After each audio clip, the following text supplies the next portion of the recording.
Hi, I'm Damien Bracken, and this is Coffee Talk.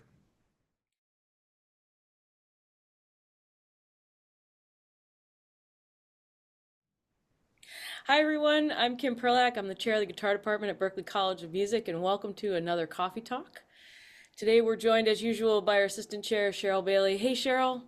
Hey there, got my water hydration going. I've hit the coffee pot out there in the office. It's going to be a long one. We've got Ben Cody, our senior coordinator as usual. Hey Ben, Hello. good to see you. And our special guest today is our Dean of Admissions, Damien Bracken. Hey Damien, Hey, everyone, great to be here. thanks for being with us. Of course. So, Damien, of course, the first question we ask everyone is, do you take, do you drink coffee and how do you take it? Um, it's interesting. We about 10 years ago, you know what? I'm going to go back because when I moved to the States, it was 1984. I moved from Dublin to New York City, Mm, and coffee was such an important part of my day. Back then, we would use the drip coffee, yeah. like the Italian drip coffee. And I would drink in the morning maybe six of those things, like super, super strong coffee. And then, hit the road, go do my thing. Um, about 10 years ago, my wife and I purchased one of those really high-end Magnifico machines where you just like press the button and it makes the coffee whatever strength you want to have it and all of that kind of stuff. And now my limit is two. I can have two of those coffees in the morning, and then that's it for the day. Can't do any more. But yeah, I love I drink Lavazza coffee. Am I allowed to Yeah, advertise? of course. Yeah. You know. Lavazza coffee. So yeah. So, okay, I have a question because you travel so much in your work for Berkeley and as a performing musician, and yet you've established quite a palate for coffee. So, do you allow the full range in of options? Like, or if you're on the road and it's bad diner coffee, do you still love coffee, or do you say no way unless it's my Lavazza? I won't I'm drink. I'm a big believer in adopting to cultures all over the world. So this is true of food or coffee or anything else. Um, so I'm a big believer in like, experiencing new things in new cultures. Coffee is fascinating because it's so different depending on where you go. Mm, Um, and it's also, it reveals something, I think, about the culture in every country you travel to as well. mm. Um, I think, I have to say my favorite country in the world to drink coffee is Italy. Uh, I have a doppio every morning when I'm there. Mm. And like one tiny double espresso will just like set you right for the day. I love this. And I just want to say, as you're talking about that, there's so many times when the answer to that question, it's asked as for fun, and then it reveals something really deep and important. Your colleague Ron Savage, who's our Yeah. executive director and was our dean in the performance division, he also shares your love of Italian coffee, as you Yeah. know. I'm sure from traveling with Ron. And he also had this idea that the way people like their coffee says something about them as a musician. And Yeah. so and I love the way that you're talking about these countries. And I think what a lot of people don't know, maybe many of you who are listening don't realize this, but Berkeley is unique in one way in terms of music schools in that faculty go to the students to audition them.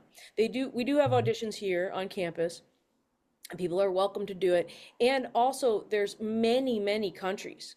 We're constantly, Damien, you're sending teams out and then working with global initiatives to do workshops and programs and Mhm. really all over the world. And as Cheryl and I have both done these trips, and to me, doing it my first 5 or 6 years that I was here, you had me out a lot. And it Yeah. totally changed my perspective on our students, where they come from, the courage that it takes to come from so far away. Yeah. When I was in Seoul, I felt I am on the other side of the world. When we were in India and we were traveling Yeah. throughout that country, just seeing the diversity of that country as one place, but so many different perspectives, I really felt like it really changed my perspective about our school. And can you talk about that philosophy of having that as a value system for you, of sending people out? Like, what do you think we all Well, gain from that? I think I often refer to this characteristic that Berkeley has as an institution, which is one of humility, right? And I speak to my staff all the time about this, that, you know, um, the the fact of the matter is, and often the reality is, that the next student that you meet could be the next biggest thing in Right, music, right? right. So always approach your interaction with our prospective students with that sense of respect and humility and, frankly, excitement. I mean, we've all been in auditions together. It's always so fulfilling and exciting to go through that experience with our prospective students, and we get to play with them a little bit and hear, what their artistic vision is. And that's just um, and then, for me to see after all of the trips are over, that's when all of the files come together. And now I'm looking at thousands of auditions from all over the world and really drilling down and learning, like, what happened in that room? Like, what did that person play? What did they perform? How did they do? What are their goals and aspirations? It's so rewarding to go through that process and then see the class kind of be realized each fall when we welcome our next entering population. Um, but the philosophy of going out on the road, I've even heard it from some of our students who've who've been at Berkeley on full scholarships or presidential scholarships. And I've asked the question, um, what you know what was it that inspired you to choose Berkeley and come to Berkeley? And they respond by saying, because you came to me, Mm. right? Yeah, you know yeah. so having that outreach and that, you know investing the time and energy in literally, like, what is a global talent search, right? Yeah, Finding the best talent out there in the world, and we do a really good job at that. and a I think it global makes all the person. difference. Yeah, a global person search. Yeah, You know, that's right. there's so many that stand out to me, but there are two. One, we were back here, and I know Cheryl and Ben remember this because it was after one of our faculty concerts. There was one of the audience members was a student who is a cellist, and he was looking at me the whole time we were doing the concert, and then afterwards he just burst into tears and went, "Oh my God, you came and found me. You were the one who found me." And I just said, 2017, you were here and I was here and you played, and I remembered his audition and what he played. It just had stuck with me, and I had always, hoped that I knew he had gotten in. I knew that you had Yeah. helped him get here, but I didn't know how well he was doing. And it was such an emotional moment Hmm. for what you're saying. And the second one is when we were in Delhi, and it was like the second leg of a long trip to India. And Yeah. I was about to do a guitar clinic, and I had gotten there early in the room, and had my guitar, and I was sitting on the stage, and I didn't even think I played it yet. And one young person walked in, and he just sat in the very back, like all you could see, you couldn't even see his face because it was shadowy. You could just see that he was wearing a Dark Side of the Moon t-shirt. And so I didn't look up. I saw him, but I didn't look at him. And I just started playing like boom baka dong gong. And then he was like, you know what I mean? And then like there was another guitar there because Jason Yeah, Chameleon was yeah. with us and he had a guitar. So he kind of snuck up, got closer and closer. And then at one point I took a rest and I just grabbed the other guitar and I went like this. And then he grabbed it. And as everyone came in, like the hundreds of students came in, we were playing You were Look playing. Here. That's Yeah. so great. And it was so cool, you know, and we didn't say a word, and there's pictures and everything. And it was just such a wonderful experience, you know, to get to do that with students. It's really great. Well, it's amazing, the power of connection that music gives you. You know, Hmm. it's like it's instant, right? Yeah, that's right. I also think that there's an idea what people are maybe listening to this and they're thinking about coming to Berklee and they're always afraid of the audition. And Hmm. one thing that you said early on to me that I really loved was this is a Berklee experience. It's not an audition before you come to Berklee. Going to your audition is its own Berklee Right. experience. Hmm. And could you explain a little bit about your take on that? Like how you think of that? We take a very, I guess I would say, a student-centered approach to our audition. So we're very conscious of the fact, we've all been through auditions ourselves, and we all Mhm. know kind of the stress associated with auditions. So we do everything that we can to help our students feel as comfortable as they can feel, so that they can perform at their best. Um, but on the assessment side of, what we're looking for, it's very much a strength-based assessment. We're Mhm. not looking for what a student cannot do. We're looking for what they do really well, Mhm. like showing us their strengths. Mhm. So it gives a whole different kind of uh, sense for the student. You know, I mean, we hear all the time about students participating in a Berklee audition and walking out of the room smiling, Yeah, that's right. because they just had so much fun, you Right. know. And we make an effort also, as you know, to play with the student so that they can, just improvise something. It doesn't have to be jazz. It can be, normally we base it on whatever the student comes with for their prepared piece. Hmm. And we do something, in that same vein and have them improvise a melody, or sometimes we make up songs on the spot if the student's a songwriter. That's always fun. Um, so really, uh, focusing on the positive aspects of that experience, and and focusing on the strength of the student is really important to us. You know, to all of you who are listening and you're scared because he said the word improvisation, don't be scared. Because That's right. that student I was remembering who's from Haiti via Yeah, Miami, he played a beautiful Bach cello suite and I yeah, just took a G vamp and he made up the most yeah. gorgeous melodies in the world. And it really is to see, it's all about fit. It's all about, here's a lot of things that you would have to do at Berklee. Here's some ear training, here's some rhythm work, here's some chords and scales. Like how would you respond if we asked you some questions? You know, could you Yeah, get curious about it and kind of leave your fear a little bit to the side and exactly. Yeah, jump in, right? yeah, yeah. Yeah, I love that. I know there's going to be specific questions. I know Cheryl's been writing them down about Oh yeah. yeah, I could see. She's got the notebook, as do I.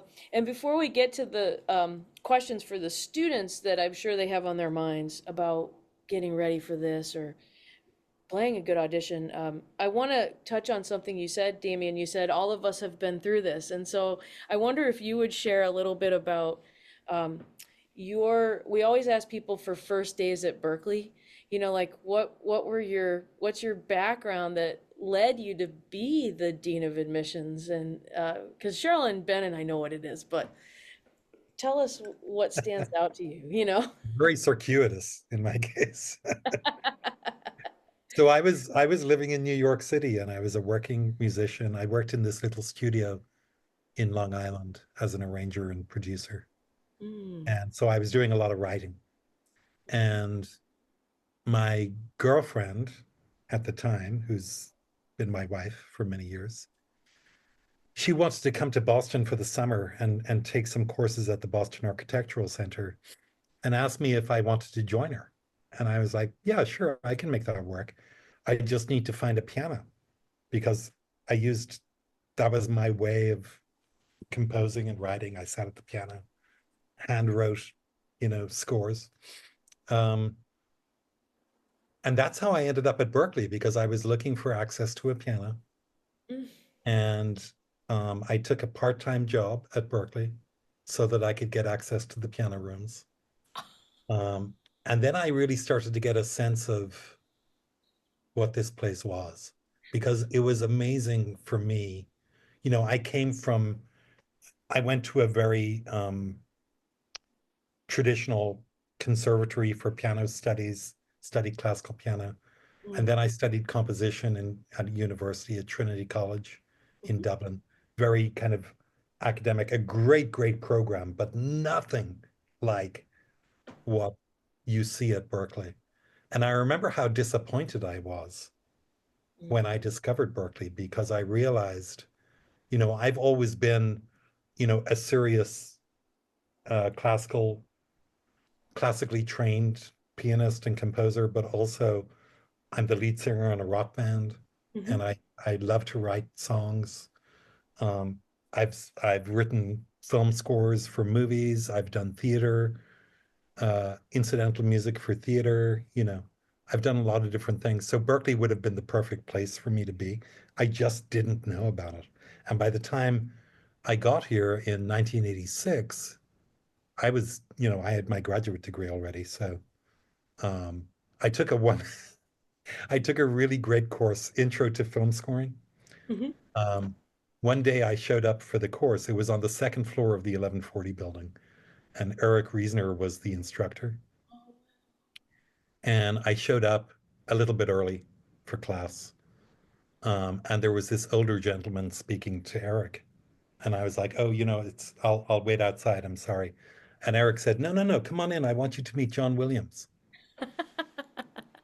And John Williams taught the class that day. I mean, I was just like, what? I was just blown away. Um, that's kind of, one of the kind of magical things about this place is, these amazing artists just drop in and hang out with the students. Um, but yeah, what was your question? I'm sorry, I'm going off No, track. that's perfect. It was like because we're always talking about first days. Like what Oh, yeah, yeah, yeah, yeah. struck Yeah, you? So many of the people who listen are like they're in their first times, like what are the things yeah. that's an amazing first impressions. And do you look back and think like, okay, there are some significant kind of moments or lessons, just from your perspective looking back, things that you still think about now that you're in the admissions role that you're in? You're basically helping people get their start on their first Yeah, day. of course, yeah. I had about 23 years ago, Mhm. the college leadership asked me to work with Greg Battalato, a colleague on the academic affairs side, to design the audition and interview experience. This was when we were launching what is currently what we call our ANI, Mhm. audition and interview experience. Um, and um, we spent a full year kind of designing and implementing um, what we designed. And I remember thinking about audition experiences that I had had growing up and how this would be different to those audition experiences. Um, there was one in particular that sticks with me for my entire life, where I came in. It was a competition for scholarship at the conservatory that I was attending, and it was Beethoven only. Um, I was playing uh, one of the later Beethoven sonatas, Mhm. and very kind of serious high level competition. I was the first student after lunch, right? So when I came into the audition room, they were just finishing up, and the chief adjudicator was reading the Irish Times. Um, and I went over and I sat down at the piano and started to kind of prepare myself to play this piece. Um, and out of the corner of my eye, I could see that this gentleman was still reading the newspaper. And I was like, okay, well, I'm ready to start. I'm sure he's going to put the newspaper down. I'm just going to, I'm going to go. And I started to play the exposition of the piece. And by the time I got to the end of the exposition of this piano sonata, I could see from the corner of my eye that he was still reading the newspaper. So it took me about a nanosecond. I stopped playing and I got up and I said, "Excuse me, am I interrupting your reading?" And I walked out of the room. This created this, I mean, phones were ringing all over, the people were calling my mother. What happened to Damien? My teacher was calling, it was all over the conservatory that I had done this. But, I was, I don't know, maybe 16 at the time. Um, and I was just like, I just worked my butt off to prepare this piece. Maybe I won't win this competition, but you should at least give me the respect to listen to what I prepared, you know, because it means a lot. So that kind of behavior, I'm really glad I did that, even though it was very troubling for many people. But when I thought about designing the audition, I was like, okay, it's got to be the opposite to that. So how do we make it the opposite of that kind of experience? How do we make it really engaging and welcoming and embracing in a certain kind of way, so that the student really feels like settled and can perform their music um, in the best environment possible. And I think it makes a significant difference. I love So yeah, this that's so that's one much. of the stories. I love it because I have a classical background. As you know, we Yeah, share that in common. And one of the best compliments, one of my friends came to visit here who shares our background. And she said the greatest thing. She said, it's like in other music schools, sometimes there's a sense that people are they're all doing the same thing. And we're trying to see who does it better. And at your school, it's just so evident from when you walk in the front door that we just want everyone to do their thing yeah, as best yeah, as they can. that's right. And I am so proud to be here because of that. And I love that the audition just sets that tone. Yeah, It's not about you're the best on that day, or it's play your best and we'll see if this is a good time and a good fit right now. yeah, And that's what I think I want people to know. People say, oh, I auditioned and it didn't go as I hoped and now I'm done. It's like, you're not done. Let's have a conversation and see what you could work on, and look at the things that maybe made this not the best time for you to come, yeah, then try again, right? sure, absolutely. Yeah. Sheryl, I'm going to hand it to you because I feel like you probably have some specific questions here, and um, I'm interested in what's on your mind. Yeah. Yeah, well, Damon, thanks for sharing that story. I never heard that story. That's amazing. Well, yeah, I mean, the Berklee audition experience is really unique, and I've been on many, and I've been trained by Damien and Greg also, and I have had some lovely times, really, like just really fun, not just with the team that's there, but with how we interact with the students. Yeah, And I love the thing about, we do play together with them, yeah, and that's super fun, because we're also making the faculty or the chairs, or we're making it up too with them. yeah, And I really. think when they realize, like, well, you don't know what we're going to play. Well, I don't know what we're going to play. Let's just play Yeah. something. It really forms a great bond and a connection. And I was just thinking about this, just thinking about, and also, with Kim, the two of you with this classical background. Well, before I even say that, students do ask a lot, what should I prepare? And you guys have it right. Like, prepare what expresses you best. Correct. Don't think like, oh, I have to play a classical piece, but you're a Correct. bluegrass Right. player, or a lot of Exactly. people also think they have to play a jazz piece, and you can tell they're a shredder. I can tell they're a shredder. That's right. And they'll come in and play, and then if you ask them, oh, but what's your favorite thing to play? And then they start shredding, then it's like a whole another level comes out. So that, That's right. I think that is is really unique. Actually, I know that's really unique about Berklee, right? We're not trying to make everybody play the same classical piece or the same Right. jazz Yeah. standard or whatever. But I am curious for you and Kim about what advice do you have in terms of, for instance, like your prepared piece? Do you have a way that you approach if you're going to memorize? I mean, you don't have to have it memorized. You could be reading them, but like just for yourself, your own personal things that have helped you prepare for an audition. You want me to go, Kim, or do you want to? Yeah, I take it first, I think. Yeah, for sure. I think it's, what I always tried to do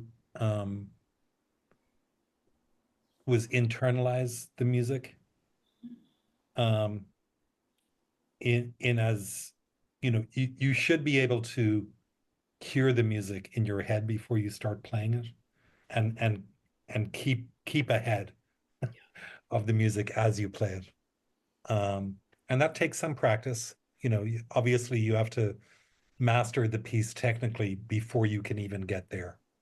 Um, so really, and it was always very helpful to me to internally sing the music as I played it.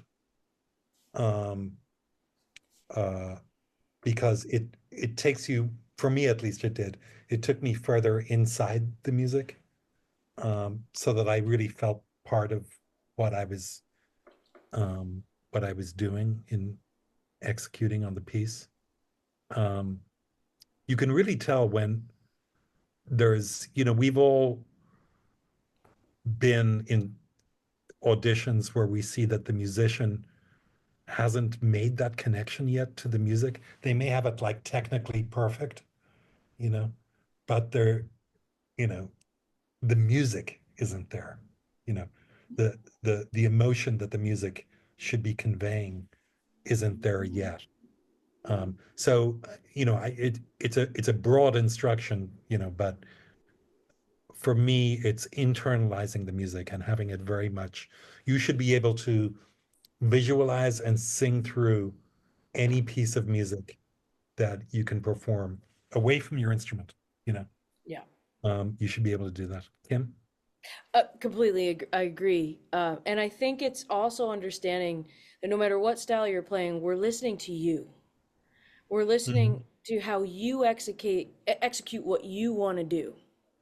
And so it does take a lot of depth. And like Damien said, if you're playing something that's prepared, that you've memorized, that you've internalized, you really want to internalize it, and you want to understand the music itself, its construction, and you want to have a sense of how you are going to share it and perform it to really make it speak to us.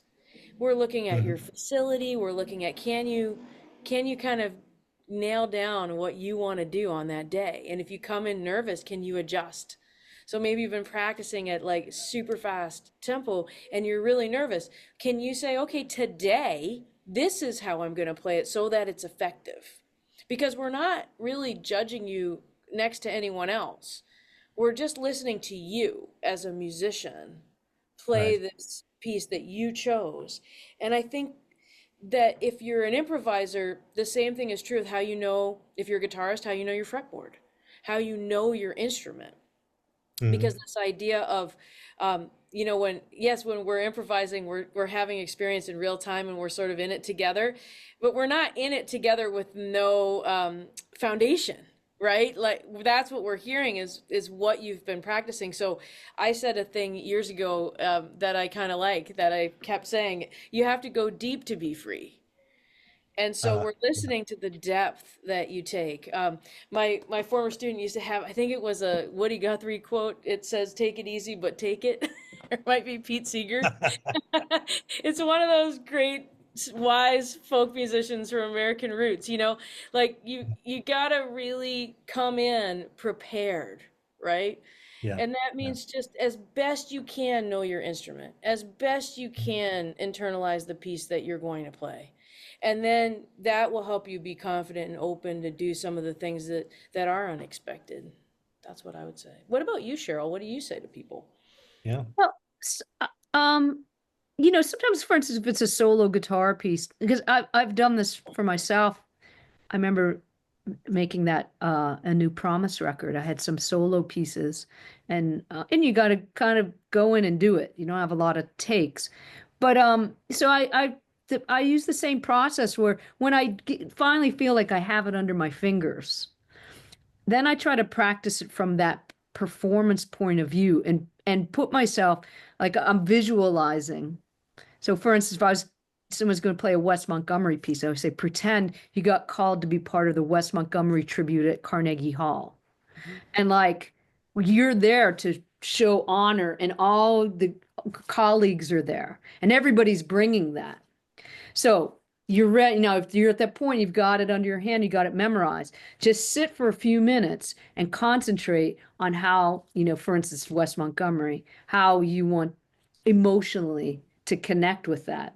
And then go through that process back and forth and record yourself too. Maybe you finally go, okay, this is going to be my fun. And imagine the whole thing like, okay, they announce your name, you sit down, ready to play, and what comes out. And just record that and keep reviewing it because you can also just review like, oh, that little section there, I need to work on that phrase or that finger, I'm not so sure there. So that kind of gives you like you're listening to it as if you were in the audience, not you don't take it personally. You're just listening to the performance on that way. But hopefully the more that you practice, just there's a whole thing about that. And you think about I don't know sports a lot, but the guy who goes out and kicks the ball, the punter or whatever, he has to make that. He's got one time to go out there, go beep.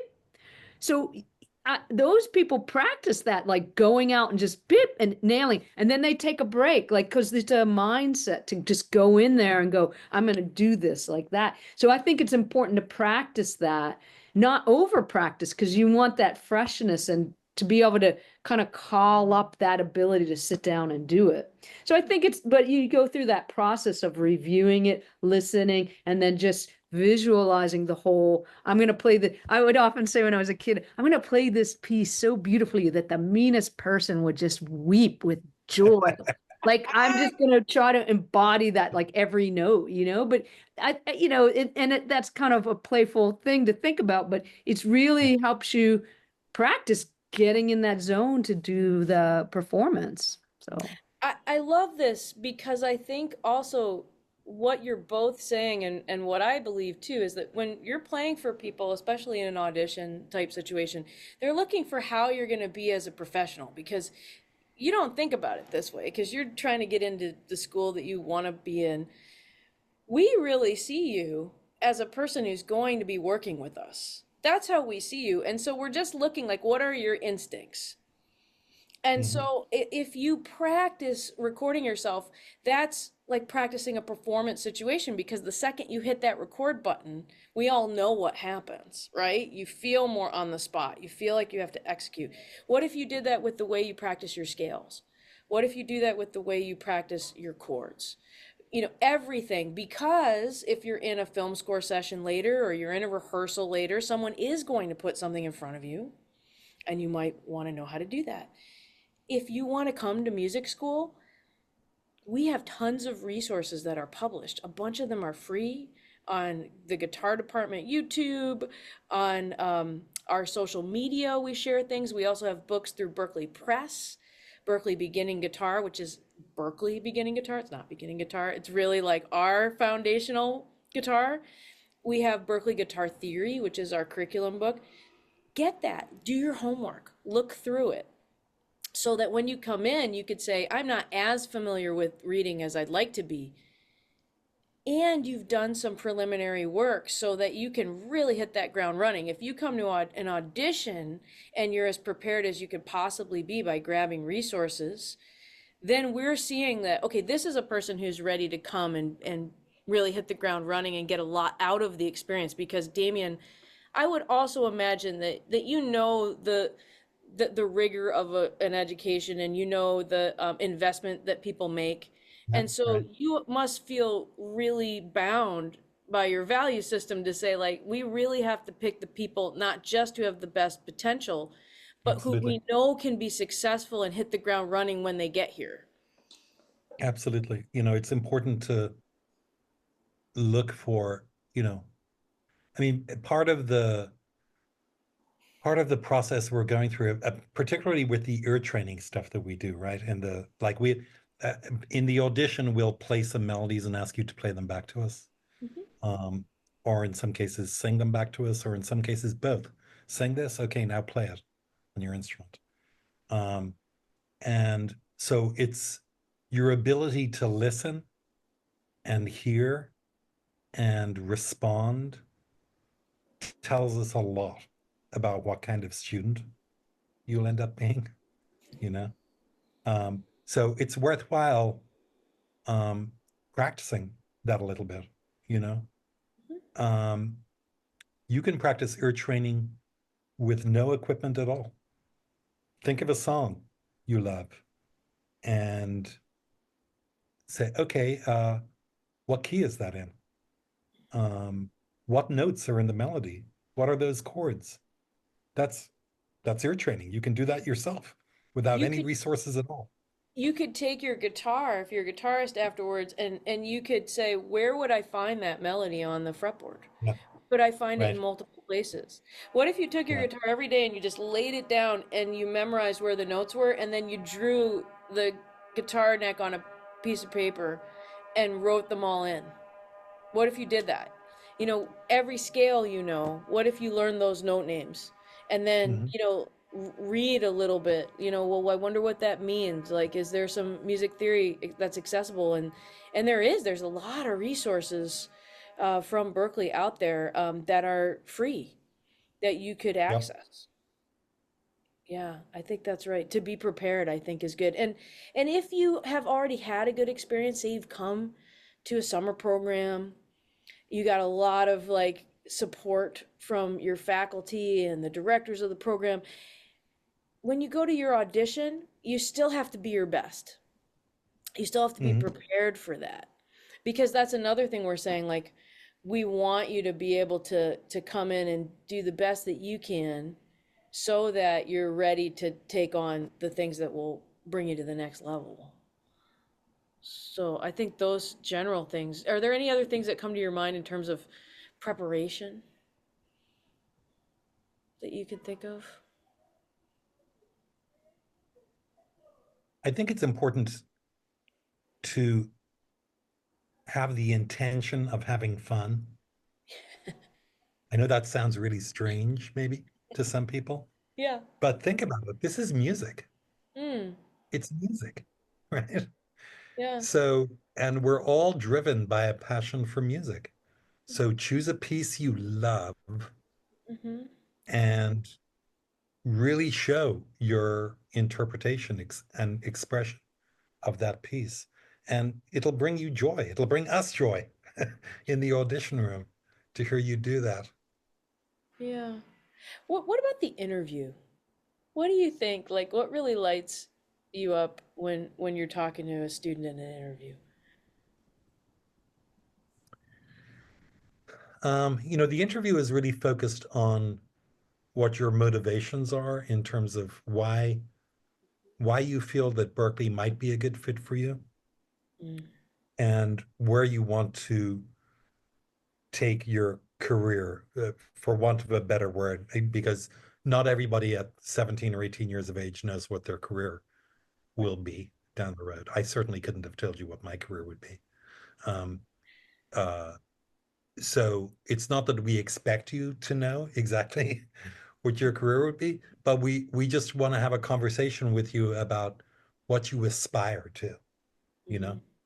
Um, because a lot of the experience, especially in the first year at Berklee, is kind of one of discovery, where you're seeing your strengths and you're learning about career paths and career options. There's 15 different majors at Berklee.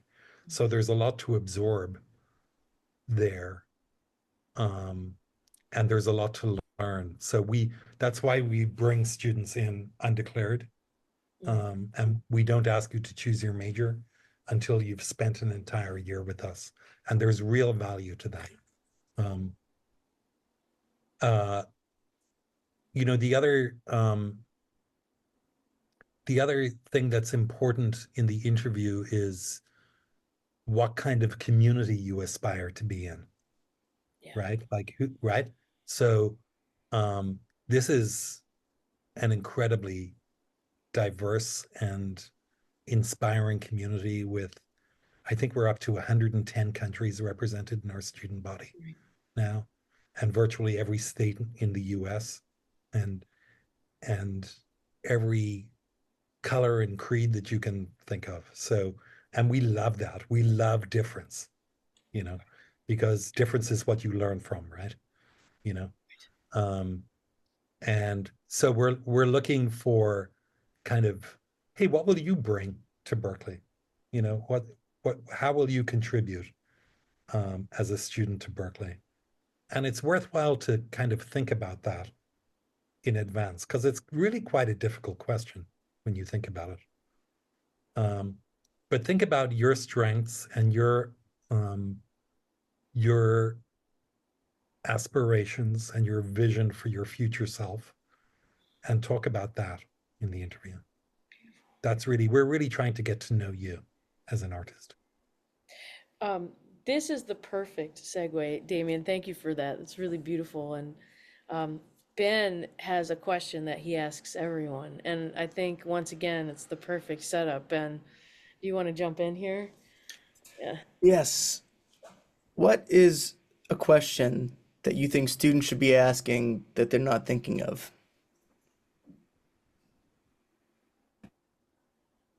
I think the most important question, I mean, especially when you're thinking about choosing where you will enroll for an undergraduate degree, if we just focus on that, Yeah. um,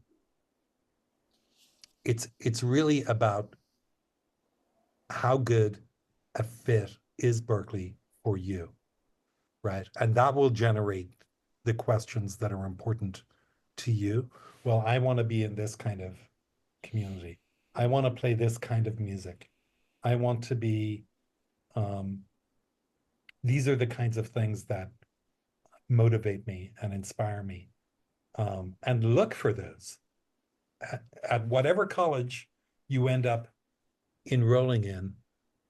Look for those key elements that resonate with you because for most people, you're spending 4 years of your life Hmm. completing your undergraduate degree. So having that, it's a very important decision. I mean, if you can, I would strongly encourage everybody to visit the campus, at least visit for a campus tour and info session. But if you can attend a program, even a short 3-day program or one of our summer programs, um, or even take an online course, because it's all Berklee faculty teaching the online courses as well.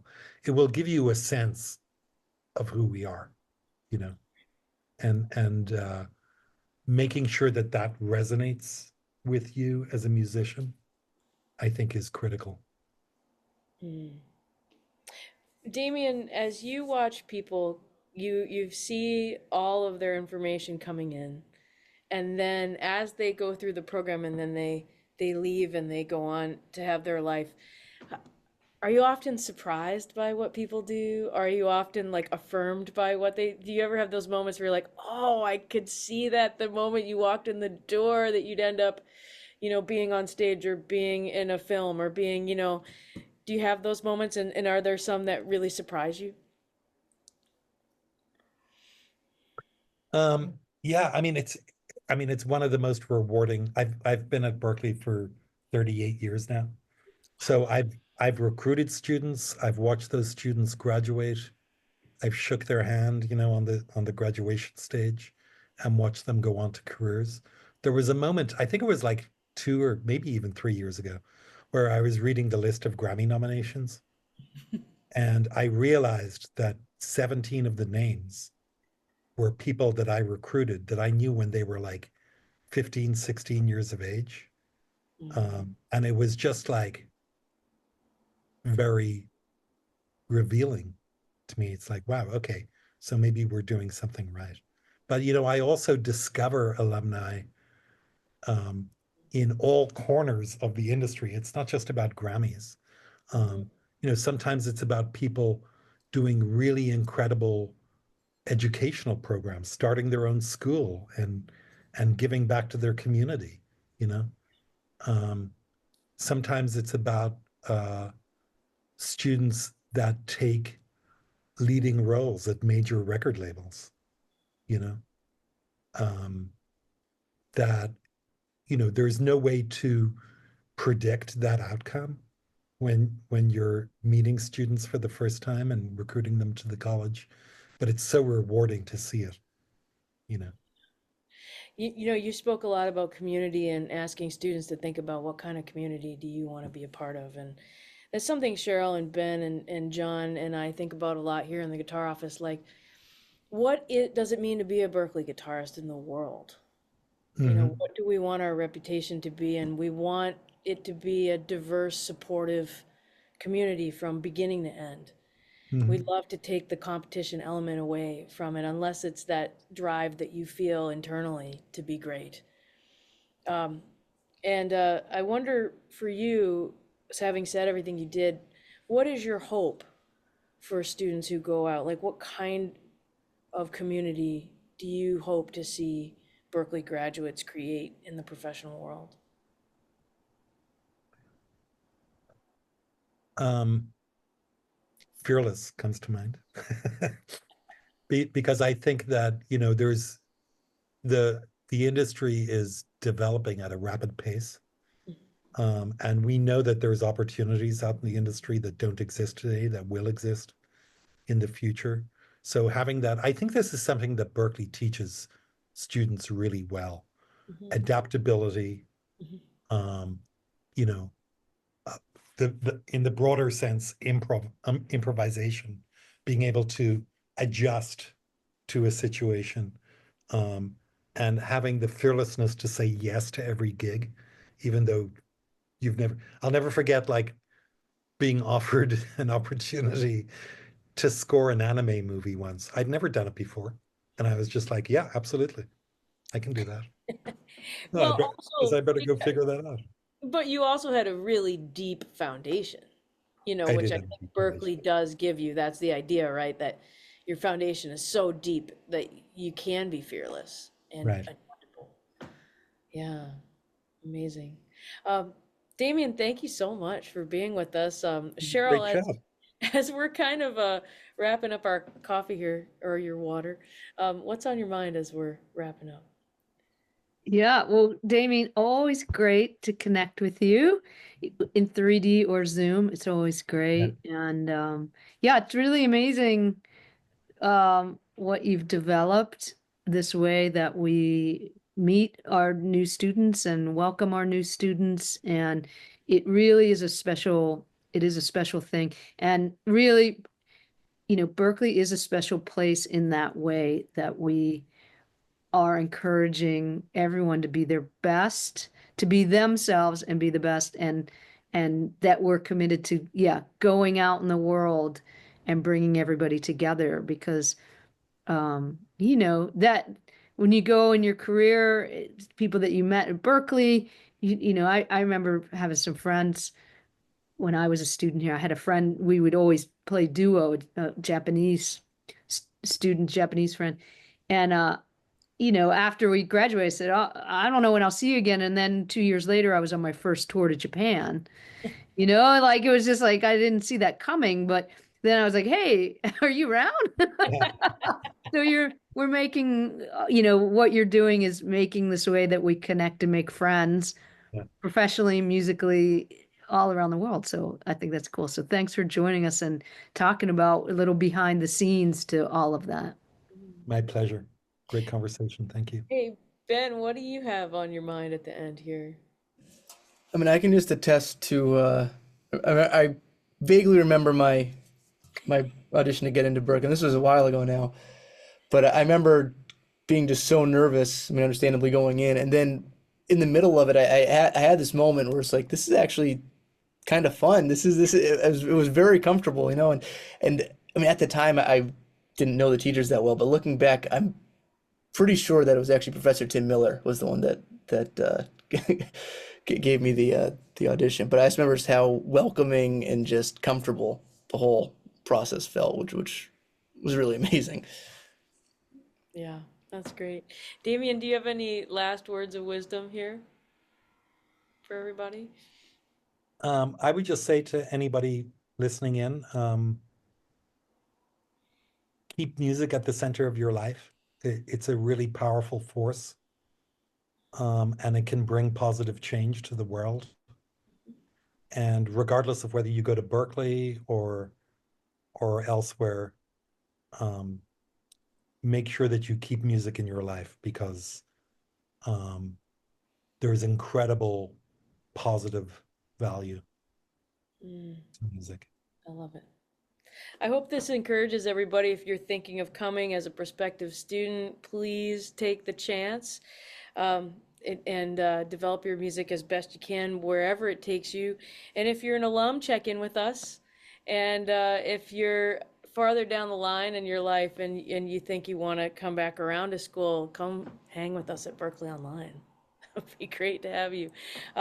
We're going to hang out for a little while longer, but I want to say a public thank you to Sheryl Bailey, Ben Cody, and to Damien. Thank you so much for being with us. And to everybody out there listening, we will be with you on the next Coffee Talk.